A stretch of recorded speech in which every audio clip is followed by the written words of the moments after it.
يا أيها الذين آمنوا إذا نودي للصلاة من يوم الجمعة فاسعوا إلى ذكر الله وذروا البيع. إن الحمد لله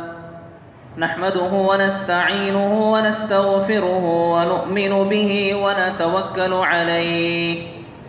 ونعوذ بالله من شرور أنفسنا ومن سيئات أعمالنا. من يهده الله فلا مضل له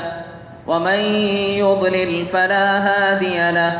وأشهد أن لا إله إلا الله وحده لا شريك له، وأشهد أن محمدًا عبده ورسوله أرسله بالحق بشيرًا ونذيرًا وداعيًا إلى الله بإذنه وسراجًا منيرًا. أما بعد، فإن خير الحديث كتاب الله، وخير الهدي هدي محمد صلى الله عليه وسلم، وشر الأمور محدثاتها، وكل محدثة بدعة، وكل بدعة ضلالة، وكل ضلالة في النار. أعوذ بالله من الشيطان الرجيم. يا أيها الذين آمنوا اتقوا الله حق تقاته ولا تموتن إلا وأنتم مسلمون. يا أيها الناس اتقوا ربكم الذي خلقكم من نفس واحدة وخلق منها زوجها وبث منهما رجالا كثيرا ونساء، واتقوا الله الذي تساءلون به والأرحام،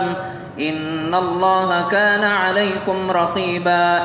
يا أيها الذين آمنوا اتقوا الله وقولوا قولا سديدا يصلح لكم أعمالكم ويغفر لكم ذنوبكم، ومن يطع الله ورسوله فقد فاز فوزا عظيما. وقال تعالى في موضع آخر: والذين يكنزون الذهب والفضة ولا ينفقونها في سبيل الله فبشرهم بعذاب أليم يوم يحمى عليها في نار جهنم فتكوى بها جباههم وجنوبهم وظهورهم هذا ما كنزتم لأنفسكم فذوقوا ما كنتم تكنزون. محترم المقام بزرگان جماعت، حاضرین جمعہ، نوجوانان اسلام، عزیز بچوں اور پردہ نشین خواتین، تمام قسم کی تعریفیں، حمد و ثنا اللہ رب العالمین کے لیے لائق و زیبا ہے، جس نے ہم تمام لوگوں کو رمضان المبارک جیسے مبارک اور سعادت مند مہینہ ہمیں نصیب فرمایا۔ فللہ الحمد والمنہ۔ درود و سلام ہو تمام انبیاء علیہم السلام پر، خصوصاً میرے اور آپ کے پیارے نبی جناب محمد الرسول اللہ صلی اللہ علیہ وسلم پر۔ محترم حاضرین، خطبہ جمعہ میں میں آپ لوگوں کے سامنے زکوٰۃ اور اس کے متعلق چند مختصر احکام بیان کرنے کی کوشش کروں گا۔ محترم حاضرین، زکوٰۃ ایک دینی فریضہ ہے۔ یہ ان 5 بنیادی ارکان میں سے ہے جن پر اسلام کی مضبوط عمارت قائم ہے۔ پیارے نبی صلی اللہ علیہ وسلم نے فرمایا: بنی الاسلام علی 5: شہادت ان لا الہ الا اللہ وان محمد رسول اللہ واقام الصلاۃ وایتاء الزکاۃ وصوم رمضان وحج البیت من استطاع الیہ سبیلا۔ شہادتین کے بعد نماز قائم کرنا، روزے رکھنا، زکوٰۃ ادا کرنا اور حج کا فریضہ اگر استطاعت ہو۔ محترم حاضرین، عمارت کی پائیداری کا دار و مدار ارکان و ستون کی مضبوطی اور اس کی پائیداری پر ہوتا ہے۔ کوئی ایک ستون بھی کمزور ہو جائے یا منہدم ہو جائے تو ساری کی ساری عمارت زمیں بوس ہو جاتی ہے۔ عمارت اسلام کی پائیداری بھی اسی میں ہے کہ ان ستونوں میں سے جو کہ 5 ستون بیان کیے گئے ہیں، کسی کو ہمیں کمزور ہونے نہیں دینا چاہیے۔ شہادتین کے اقرار کے بعد نماز اور زکوٰۃ کی ادائیگی سے ہی اسلامی اخوت قائم ہوتی ہے، ورنہ اسلامی اخوت کا رشتہ باقی نہیں رہتا۔ اللہ رب العالمین فرماتا ہے فَإِن تَابُوا وَأَقَامُوا الصَّلَاةَ وَآتَوُا الزَّكَاةَ فَإِخْوَانُكُمْ فِي الدِّينِ، اگر یہ لوگ توبہ کریں گے، نماز قائم کریں گے اور زکوٰۃ دیتے رہیں گے تو یہ تمہارے دینی بھائی ہیں۔ نماز قائم کرنا، زکوٰۃ دینا، یہ اسلامی اخوت قائم کرنے کا بہترین ذریعہ۔ آدمی نماز نہیں پڑھ رہا ہے، زکوٰۃ ادا نہیں کر رہا ہے تو اسلامی رشتہ، اسلامی اخوت یہ ختم ہو جاتا ہے۔ جس طرح نماز کو ترک کرنے سے آدمی مسلمان کافر ہو جاتا ہے، اسی طرح سے عمدن زکوٰۃ ادا نہ کرنے والا بھی دائرہ اسلام سے خارج ہو جاتا ہے۔ چنانچہ پیارے نبی صلی اللہ علیہ وسلم ایسے لوگوں سے قتال کرنے کو کہا، امرت ان اقاتل الناس حتی یشہدوا ان لا الہ الا اللہ وان محمد رسول اللہ ویقیموا الصلاۃ ویؤتوا الزکاۃ، مجھے اسی بات کا حکم دیا گیا ہے کہ میں لوگوں سے قتال کروں، جنگ کروں، یہاں تک کہ لوگ شہادتین کی گواہی دیں، نماز قائم کریں اور زکوٰۃ ادا کرتے رہیں۔ اگر یہ کام نہیں کریں گے میں لوگوں سے برابر لڑتا رہوں گا۔ میرے محترم حاضرین، اللہ رب العالمین نے قرآن مجید میں 80 سے زیادہ مقامات پر نماز کے ساتھ زکوٰۃ کا تاکیدی حکم اللہ رب العالمین نے دیا ہے۔ سچی بات تو یہ ہے زکوٰۃ ادا نہ کرنے کی صورت میں نماز بھی قبول نہیں ہوتی۔ اگر آدمی زکوٰۃ نہیں دے رہا ہے اپنے مال کی تو ایسے شخص کی نمازیں بھی قابل قبول نہیں ہیں۔ عبداللہ ابن عباس رضی اللہ عنہما وہ بیان فرماتے ہیں فمن صلی ولم یزکی لم یقبل منہ صلاتہ، آدمی نمازیں پڑھ رہا ہے لیکن زکوٰۃ ادا نہیں کرتا، ایسی شخص کی نمازیں قابل قبول نہیں ہیں۔ میرے محترم حاضرین، جو شخص زکوٰۃ ادا نہیں کرتا ہے، زکوٰۃ ادا نہیں کرنے والوں کو مشرک اور آخرت کا منکر اللہ رب العالمین قرار دیا ہے۔ چنانچہ اللہ کا ارشاد ہے وَيْلٌ لِّلْمُشْرِكِينَ الَّذِينَ لَا يُؤْتُونَ الزَّكَاةَ وَهُمْ بِالْآخِرَةِ هُمْ كَافِرُونَ، ان مشرکوں کے لیے ویل ہے، تباہی اور بربادی ہے جو لوگ نہ زکوٰۃ دیتے ہیں اور نہ ہی یہ آخرت کا انکار کرتے ہیں، آخرت پر ایمان نہیں رکھتے۔ تو زکوٰۃ ادا نہ کرنے والے، زکوٰۃ نہیں دینے والے یہ مشرک ہیں، یہ آخرت کے منکر ہیں۔ یہی وجہ ہے کہ رسول اکرم صلی اللہ علیہ وسلم کے انتقال کے بعد کچھ لوگ اپنے مال کی زکوٰۃ ادا کرنے سے انکار کر دیا۔ چنانچہ خلیفہ اول ابو بکر صدیق رضی اللہ عنہ ان کے خلاف اعلان جنگ کرتے ہوئے فرمایا فواللہ لو قاتلن من فرق بین الصلاة والزکاة فإن الزکاة حق المال واللہ لو منعونی قالا كانوا يودونها الى رسول اللہ لقاتلتهم على منعه۔ ابو بکر صدیق رضی اللہ عنہ فرماتے ہیں اللہ کی قسم، جو آدمی نماز اور زکوٰۃ میں فرق کرنے کی کوشش کرتا ہے، وہ یہ کہتا ہے کہ میں صرف نماز پڑھوں گا، زکوٰۃ نہیں دوں گا، میں ایسے شخص کے خلاف ضرور لڑائی کروں گا، قتال کروں گا۔ اللہ کی قسم، اگر پیارے نبی صلی اللہ علیہ وسلم کے دور میں کوئی بھی انسان، ایک بکری کا چھوٹا بچہ بھی اگر زکوٰۃ میں دے رہا ہوتا ہے، اگر وہ میرے اس خلافت میں انکار کرے گا تو میں اس کے خلاف بھی جنگ کروں گا، لڑائی کروں گا۔ میرے محترم حاضرین، زکوٰۃ نہ دینے والوں کے لیے قرآن و حدیث میں بڑی بڑی وعیدیں آئی ہوئی ہیں۔ پیارے نبی جناب محمد رسول اللہ صلی اللہ علیہ وسلم فرماتے ہیں ما منع قوم الزکاة الا ابتلاهم اللہ بالسنین، جو لوگ بھی زکوٰۃ کا انکار کرتے ہیں، جو قوم بھی زکوٰۃ نہیں دیتی، ایسے لوگوں پر اللہ رب العالمین قحط سالی مسلط کر دیتا ہے۔ اور ایک روایت میں پیارے نبی فرماتے ہیں وَلَوْلَا الْبَهَائِمُ لَمْ يُمْطَرُوا، اور اگر چرند پرند جانور وغیرہ نہ ہوتے، ان کا خیال نہ ہوتا، انہیں کبھی بارش سے نوازا نہیں جاتا، بارش سے محروم کر دیے جاتے۔ میرے محترم حاضرین، جو شخص یا جو قوم زکوٰۃ نہیں دیتی ہے، ایسے لوگوں کا مال، ایسے لوگوں کی دولت ضائع اور برباد ہو جاتی ہے۔ پیارے نبی فرماتے ہیں بندہ جب صبح کرتا ہے تو ہر صبح 2 فرشتے اترتے ہیں، نازل ہوتے ہیں۔ ایک فرشتہ اس آدمی کے حق میں دعا کرتا ہے جو اللہ کی راہ میں خرچ کرتا ہے، صدقہ و خیرات کرتا ہے، اپنے مال کا حق زکوٰۃ ادا کرتا ہے۔ دعا کرتے ہوئے فرماتا ہے اللہم اعطی منفقا خلفا، اے اللہ جو تیری راہ میں دیتا ہے، خرچ کرتا ہے، اسے مزید عطا فرما۔ اللہم اعطی ممسکا تلفا، اور ایک فرشتہ اس آدمی کے حق میں بد دعا کرتا ہے جو زکوٰۃ نہیں دیتا، صدقہ و خیرات نہیں کرتا، اے اللہ جو تیری راہ میں دینے سے رکتا ہے، اے اللہ اسے مزید گھاٹا، نقصان اور اس کے مال کو ضائع اور برباد فرما۔ یہ مسلم شریف کی حدیث ہے۔ محترم حاضرین، زکوٰۃ نہ دینے کا بڑا بھیانک انجام ایک یہ بھی ہوگا کہ قیامت کے دن ان کا یہ مال جہنم کی آگ میں تپایا جائے گا، اور اسی مال کے ذریعے سے جس مال کی وہ زکوٰۃ نہ دیتے تھے اسی کو گرم کر کے ان کے سینوں کو، ان کے پیشانیوں کو، ان کے بازوؤں کو داغا جائے گا۔ والذین یکنزون الذھب والفضہ ولا ينفقونها فی سبیل اللہ، جو لوگ سونا چاندی کو جمع کر کے رکھتے ہیں، ان کے حقوق ادا نہیں کرتے، اللہ کی راہ میں خرچ نہیں کرتے، ایسے لوگوں کو کل قیامت کے دن بشارت بڑے عذاب کی سنائی جائے گی۔ پھر اللہ کہتا ہے یوم یحمى علیہا فی نار جہنم، اور جہنم کی آگ میں اسی سونا چاندی کو تپا کر ان کے جبینوں پر، بازوؤں پر داغا جائے گا۔ پیارے نبی صلی اللہ علیہ وسلم مزید ایک وعید بیان کرتے ہوئے حدیث میں فرماتے ہیں زکوٰۃ نہ دینے والے کے لیے اس کا مال زہریلے گنجے سانپ کی شکل میں آ جائے گا اور گلے کا طوق بن جائے گا، اور جو زکوٰۃ نہیں دیتا ہے وہ سانپ اس کے جبڑے کو پکڑ کر کہے گا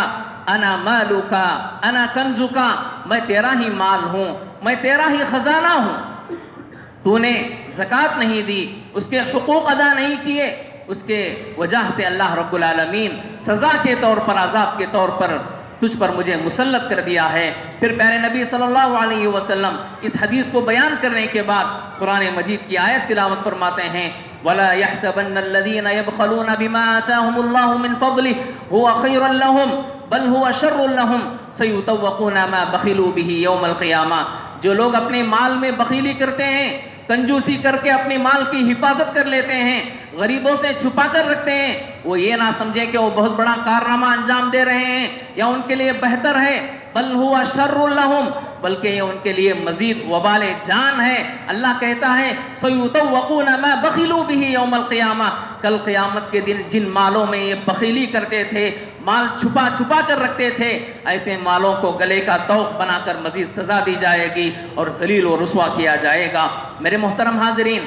شریعت نے جو زکوٰۃ کو مشروع قرار دیا ہے اس کے بہت ساری حکمتیں ہیں، بہت ساری مصلحتیں ہیں، بہت سارے اسرار و رموز اور بہت سارے فوائد اس میں پوشیدہ اور مضمر ہیں جن کا تعلق افراد اور معاشرے دونوں سے ہے۔ میرے محترم حاضرین، زکوٰۃ نفس کی پاکیزگی، دل کی صفائی کا ذریعہ ہے، انسان کو حرص و طمع، بخل، لالچ، کنجوسی جیسے باطنی امراض سے زکوٰۃ پاک کرتا ہے، ہر طرح کی دنیاوی آفتوں سے، دنیاوی مصیبتوں سے بچاؤ کا ایک بہترین ذریعہ ہے۔ مال پاک ہوتا ہے، آدمی سمجھتا ہے کہ زکوٰۃ دینے سے مال گھٹتا ہے، بلکہ اللہ اور اس کے رسول صلی اللہ علیہ وسلم فرماتے ہیں زکوٰۃ ادا کرنے سے مال گھٹتا نہیں بلکہ بڑھتا ہے، اس میں خیر و برکات ہوتے ہیں۔ وَمَا آتَيْتُم مِّن زَكَاةٍ تُرِيدُونَ وَجْهَ اللَّهِ فَأُولَٰئِكَ هُمُ الْمُضْعِفُونَ، جو کوئی اللہ کی رضا کے خاطر زکوٰۃ ادا کرتا ہے ایسے لوگوں کو بڑا چڑھا کر میں دیتا ہوں، أُولَٰئِكَ هُمُ الْمُضْعِفُونَ، یہ دگنا پانے والے لوگ ہیں۔ میرے محترم حاضرین، زکوٰۃ دینے سے معاشرے میں الفت، محبت پیدا ہوتی ہے، چوری، ڈکیٹی، دھوکہ دہی، یہ سارے کے سارے برے امراض کا خاتمہ ہوتا ہے، غریبوں کے درد میں شریک ہونے کا ایک بہترین ذریعہ ہے، معاشرے سے غریبی کے خاتمے کا ایک بہترین ذریعہ زکوٰۃ ہے، اور دنیا و آخرت میں کامیابی کا ایک بہترین ذریعہ زکوٰۃ ہے۔ میرے محترم حاضرین، آئیے ہم دیکھتے ہیں زکوٰۃ کے کچھ مختصر مسائل۔ زکوٰۃ کن لوگوں پر فرض ہے؟ زکوٰۃ کے لیے کیا چیزیں ضروری ہیں؟ کون سا آدمی زکوٰۃ دے گا؟ سب سے پہلے زکوٰۃ کے لیے آدمی کو چاہیے کہ وہ مسلمان ہو. کافر سے زکوٰۃ قبول نہیں کی جائے گی، یہ پہلی شرط ہے. اسی طرح سے زکوٰۃ کے لیے صاحب نصاب کا ہونا ضروری ہے، یعنی ایک شخص کے پاس اتنا مال ہو کہ اس کے زائد ضروریات پورے ہو جانے کے بعد مال بچ جائے اور وہ مال نصاب کو پہنچے. اسی طرح سے زکوٰۃ کی ایک شرط یہ ہے کہ جو مال جس کی وہ زکوٰۃ دینا چاہ رہا ہے وہ مال اس کی مکمل ملکیت میں ہو، اس کے تصرف میں ہو. آدمی کے پاس بہت سارے مال ہوتے ہیں لیکن ملکیت اس کی نہیں رہتی، تصرف نہیں رہتی، بس خیالی باتیں کرتا ہے، میرے پاس اتنے پیسے ہیں اتنے پیسے ہیں، حالانکہ اس کے پاس نہ اس کے کاغذات ہوتے ہیں نہ ہی اس کا تصرف کا حق اس کے پاس ہوتا ہے. لہٰذا زکوٰۃ ادا کرنے کے لیے جس مال میں وہ زکوٰۃ ادا کر رہا ہے مکمل اس چیز کا وہ مالک ہو اور تصرف کا وہ اختیار رکھ سکتا ہو. اسی طرح سے جس چیز میں زکوٰۃ دینی ہو اس کے لیے یہ ضروری ہے کہ حولان حول اس پر 1 سال گزرا ہوا ہو، اور سال کا گزرنا یہ قمری چاند کے اعتبار سے ہے، چاند کے مہینوں کے اعتبار سے سال کو حساب کیا جائے گا. اسی طرح سے زکوٰۃ کے ادا کرنے میں حریت، آزاد ہو، آدمی غلام نہ ہو، جو کہ آج کے زمانے میں غلامی موجود نہیں ہے. یہ چند شروط ہیں جن کے پائے جانے پر ایسا شخص زکوٰۃ ادا کرے گا.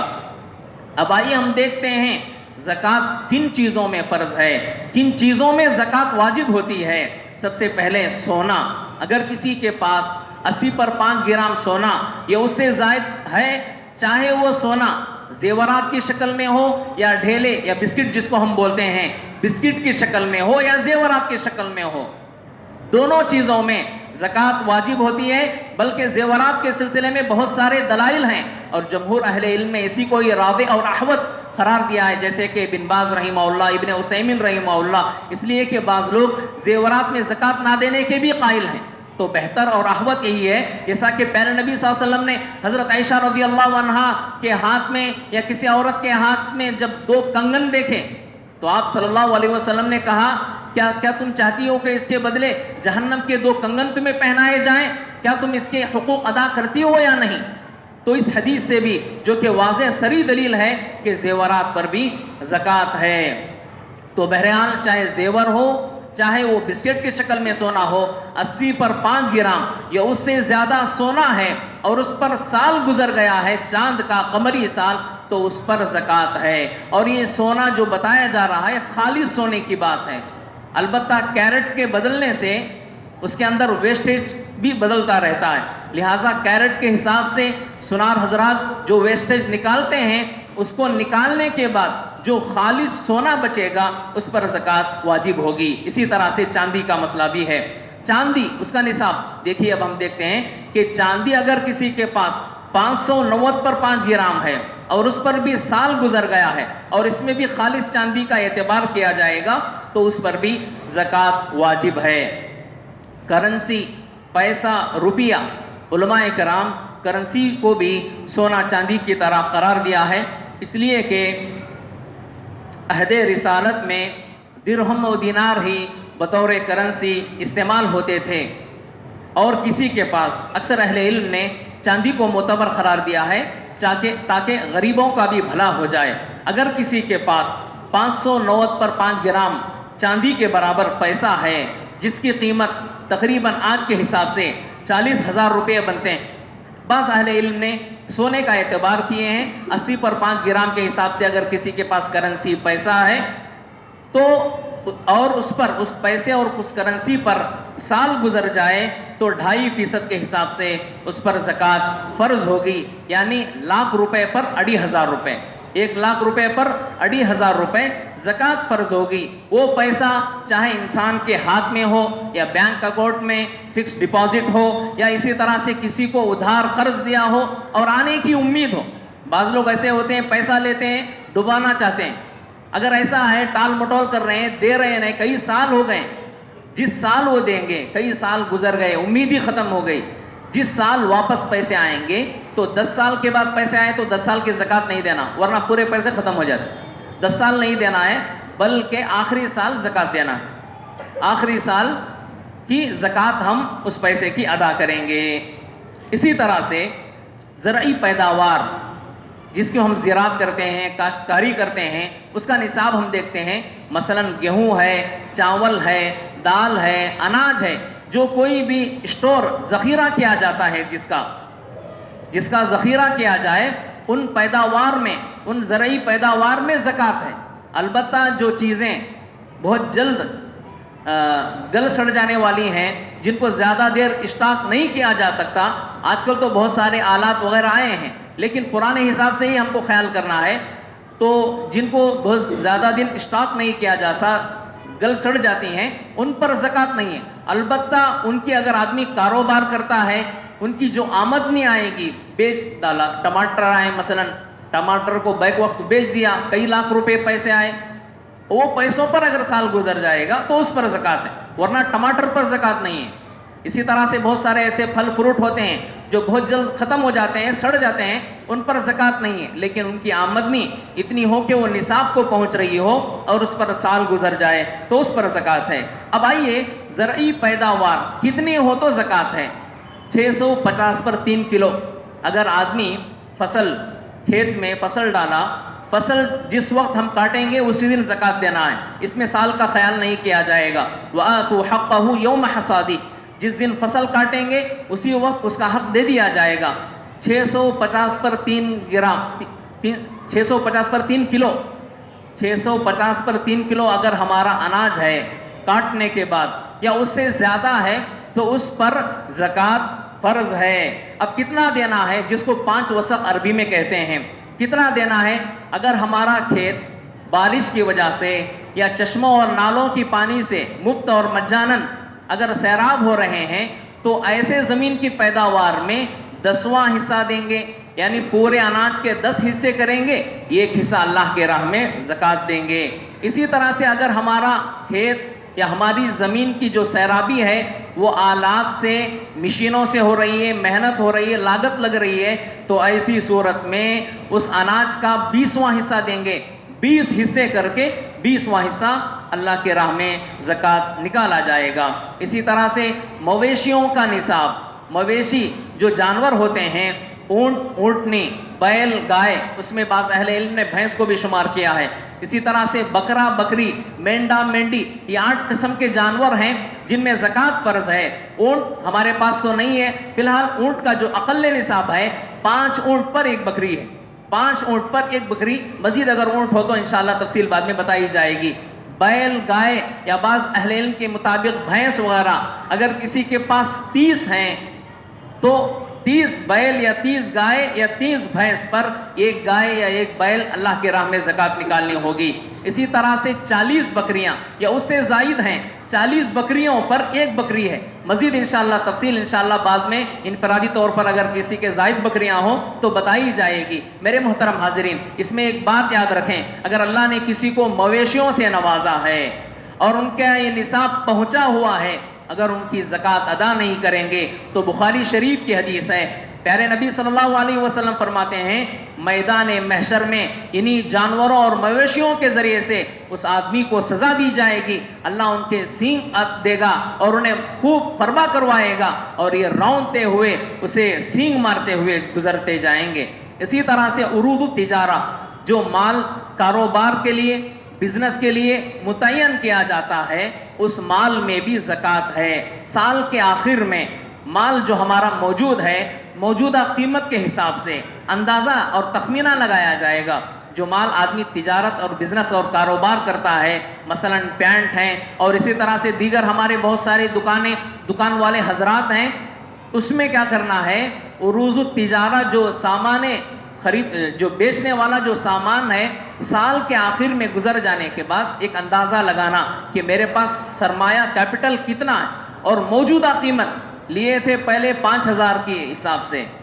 آج ہو گیا ہے 8,000، مہنگائی بڑھ گئی تو ہم 8,000 کے حساب سے اندازہ لگائیں گے ہمارے سرمایے کا مثلا، تو اس حساب سے اندازہ لگا کر اگر وہ مال نصاب کو پہنچ رہا ہے چاندی یا سونے کے، تو اس اعتبار سے 2.5% زکوٰۃ نکالی جائے گی۔ اور ایک نوٹ اور ملاحظہ یہاں پر یہ ہے کہ کئی جنس ہیں، مثلا جنس الگ الگ ہیں، سونا مثلا 40 گرام ہے، چاندی جو ہے 509 پر 5 ہونا 300 گرام، دونوں کو ملا کر ایک جنس کے برابر زکوٰۃ بن رہی ہے، تو ایسی صورت میں اس پر زکوٰۃ فرض نہیں ہے، اس لیے کہ احادیث میں ہر جنس کا مستقل حکم شمار کیا گیا ہے، مستقل حکم بتایا گیا ہے، ہر جنس نصاب کو پہنچنا ہے، یہ نہیں کہ زکوٰۃ میں سونا اور چاندی مل کر نصاب کو پہنچے تو زکوٰۃ، ایسی بات نہیں، سونا اگر 80 پر 5 کو پہنچ رہا ہے تو اس میں زکوٰۃ، ورنہ نہیں، چاندی اگر 500 نوٹ پر 5 یا اس سے زائد پہنچ رہی ہے تو زکوٰۃ ہے، ورنہ نہیں ہے۔ اسی طرح سے کن چیزوں میں زکوٰۃ نہیں دینا چاہیے، زکوٰۃ کن چیزوں میں نہیں ہے، رہائشی مکان، جس گھر میں ہم اور ہمارے گھر والے رہتے ہیں اس پر زکوٰۃ نہیں ہے، وہ مکانات جو ہم کرائے کو دیتے ہیں ان کرائے کو دینے والے مکانات پر زکوٰۃ نہیں ہے، البتہ وہ کرائے اس کی آمدنی اتنی بن گئی کہ ان گھروں کے سالانہ خرچ نکال کر اگر وہ اس کی آمدنی اتنی نصاب کو پہنچ رہی ہے اور اس آمدنی پر سال گزرا تو اس پر زکوٰۃ ہے۔ اسی طرح سے وہ زمین یا پلاٹ جو آدمی اپنے مال کی حفاظت کے لیے لے لیتا ہے، یا نہیں تو گھر بنانے کی امید ہے مستقبل میں، تجارت کرنا مقصود نہیں، بزنس کرنا مقصود نہیں، پیسوں کی حفاظت کے لیے گھر میں رکھے تو چوری ہوتے، زمین لے کو چھوڑے تو بہتر ہے، یا نہیں تو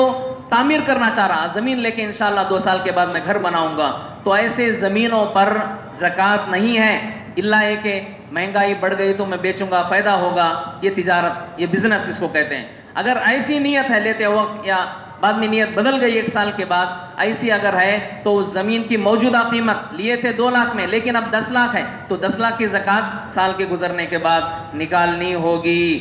اسی طرح سے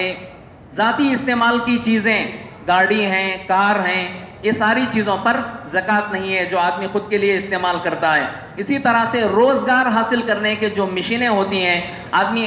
کما کر کھانے کے لیے بہت ساری چیزیں خریدتا ہے، مشین ہے، گاڑی ہے، لاری وغیرہ ہیں، ان پر زکوٰۃ نہیں، البتہ ان سے آنے والی جو آمدنی ہے، آمدنی اگر نصاب کو پہنچ رہی ہے، سال گزر گیا تو اس آمدنی پر، اس کے فائدے پر اور زکوٰۃ ہے۔ اسی طرح سے زکوٰۃ کن کو دینی چاہیے، کن لوگوں کو دینا چاہیے، اللہ رب العالمین نے واضح طور پر 8 مصارف سورہ توبہ میں بتا دیا ہے۔ فقراء کے لیے جو بالکل منہ کھول کر زبان کھول کے سامنے مانگتے ہیں ان کو فقیر کہتے ہیں، مساکین جو اپنی جائز ضرورت مکمل نہیں کر سکتے لیکن مانگتے نہیں ہیں، مساکین۔ اسی طرح سے زکوٰۃ اکٹھا کرنے کے لیے مستحقین تک پہنچانے والے جو لوگ ہوتے ہیں، زکوٰۃ معاشرے میں اکٹھا بھی کرتے ہیں اور مستحقین تک جا کر پہنچاتے ہیں، ایسے لوگوں کی تنخواہیں مقرر کرنے کے لیے زکوٰۃ کا استعمال کر سکتے ہیں۔ کوئی معاشرے میں ایسا مقروض ہے، قرض ادا نہیں کر سکتا، بالکل ڈوبا ہوا ہے، پریشان ہے، تو ایسے آدمی کے قرض کی ادائیگی کے لیے بھی زکوٰۃ دے سکتے ہیں فی سبیل اللہ۔ البتہ اسی طرح سے تالیف قلب، جو آیت کی ترتیب کے حساب سے تالیف قلب، اگر کوئی ایسا مسلمان ہے جو ابھی اسلام قبول کیا، نو مسلم، ثابت قدم رہنے کے لیے اسلام پر، یا کوئی ایسا غیر مسلم ہے اسلام لانا چاہتا ہے، تھوڑا بہت ہم اس کی دل جوئی کریں گے، ذرا اس کی معاشی حالت کو ہم بہتر کریں گے تو اسلام میں آ سکتا ہے، ایسے لوگوں کو بھی زکوٰۃ ہم دے سکتے ہیں۔ غلاموں کی آزادی کے لیے، غلام اور لونڈیوں کا زمانہ نہیں ہے، اہل علم نے اس کا مصرف یہ بتایا ہے، اگر کوئی ایسے قیدی جو بغیر کسی جرم کے قید خانوں میں ہیں، پیسہ خرچ کرنے سے ان کو آزادی مل سکتی ہے تو ان کی رہائی پر بھی زکوٰۃ کا مال لگایا جا سکتا ہے۔ اسی طرح سے فی سبیل اللہ، اللہ کی راہ میں جو لوگ جہاد کرتے ہیں، یا اسی طرح سے ہر کار خیر میں یا مدرسہ وغیرہ ہیں، ان پر بھی زکوٰۃ دے سکتے ہیں۔ البتہ مسجد کے لیے زکوٰۃ دینا جائز نہیں ہے، مسجد پر زکوٰۃ کا مال نہیں لگایا جائے گا۔ ابن السبیل، ایسا مسافر اگرچہ کہ وہ اپنے گھر میں، اپنے گاؤں میں بڑا مالدار ہی کیوں نہ ہو، کبھی کبھار سفر پر کسی کا مال لٹ جاتا ہے، چوری ہو جاتا ہے، وہ آدمی کنگال ہو جاتا ہے، پیسوں کا ضرورت مند ہے، ایسی صورت میں اس مسافر کو بھی ہم زکوٰۃ دے سکتے ہیں۔ زکوٰۃ کن کو نہیں دینا چاہیے؟ کافر کو زکوٰۃ نہیں دیں گے،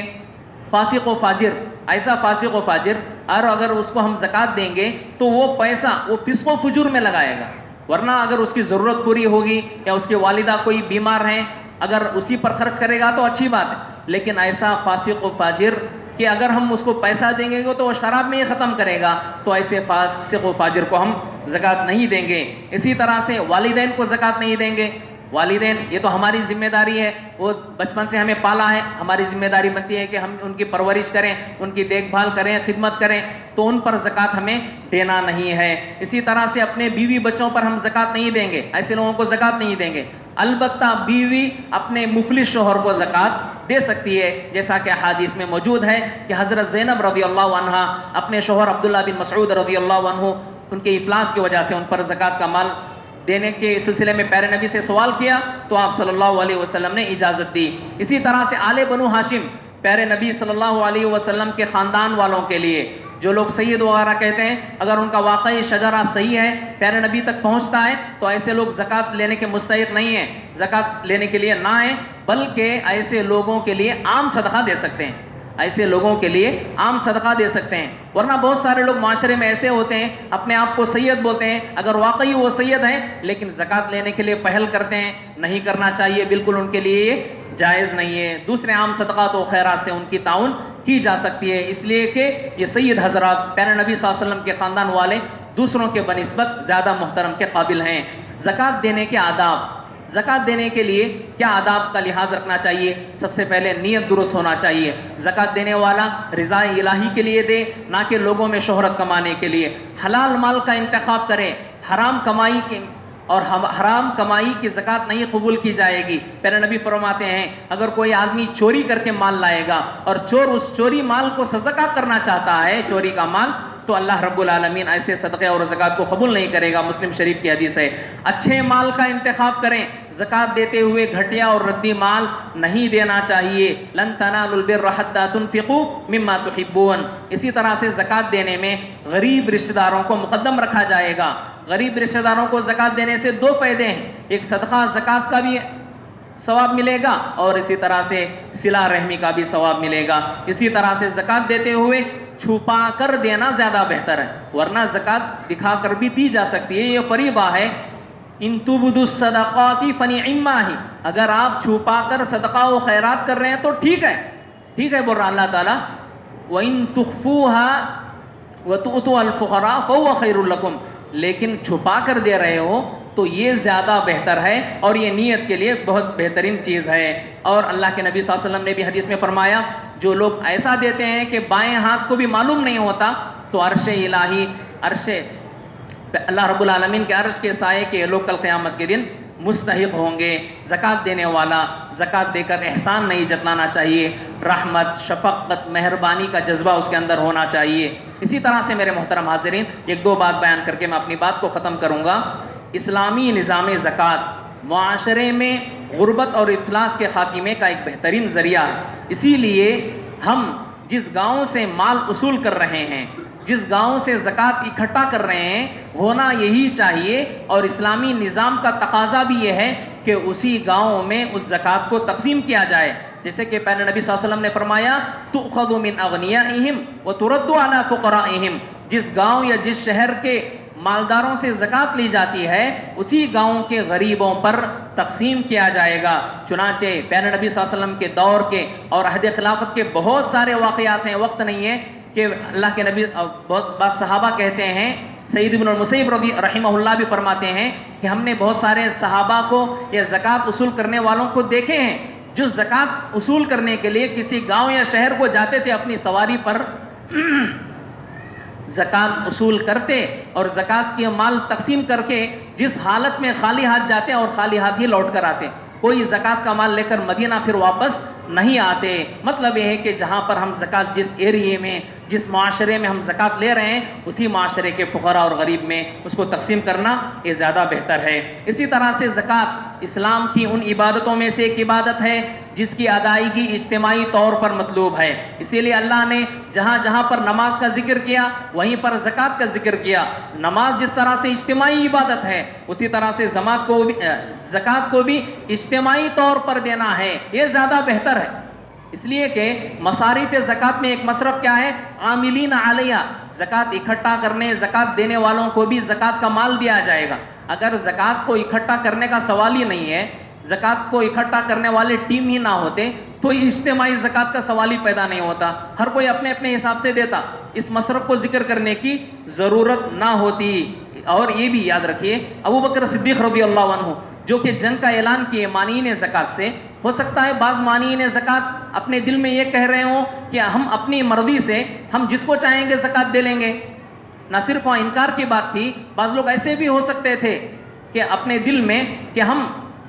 حکومت کو یا نہیں تو اجتماعی طور پر بیت المال میں اپنی زکوٰۃ کو جمع نہیں کریں گے بلکہ اپنے حساب سے ہم زکوٰۃ دیں گے. لیکن ابو بکر صدیق رضی اللہ عنہ ایسے لوگوں سے بھی قتال اور جنگ کا اعلان کیا. بہرحال میرے محترم حاضرین، ہمیں چاہیے کہ معاشرے میں بیت المال کو مستحکم بنائیں، اجتماعی زکوٰۃ کا نظام قائم کریں، اور اگر ہم ایسا کریں گے تو معاشرے سے یقیناً غربت کا خاتمہ ہوگا اور ہمارے مسلمان معاشی اعتبار سے مضبوط ہوں گے. ورنہ اگر ہم لوگ تھوڑی تھوڑی کر کے زکوٰۃ کو ڈیوائڈ کر کے تھوڑا تھوڑا دیتے جائیں گے تو آج جو لوگ غریب ہیں 10 سال کے بعد ویسے ہی وہ غریب رہیں گے اور معاشی استحکام مسلمانوں کو نہیں ہوگا. اللہ رب العالمین سے دعا ہے کہ اللہ رب العالمین ہم تمام لوگوں کو کتاب و سنت کے مطابق زندگی گزارنے کی توفیق بخشے. آمین.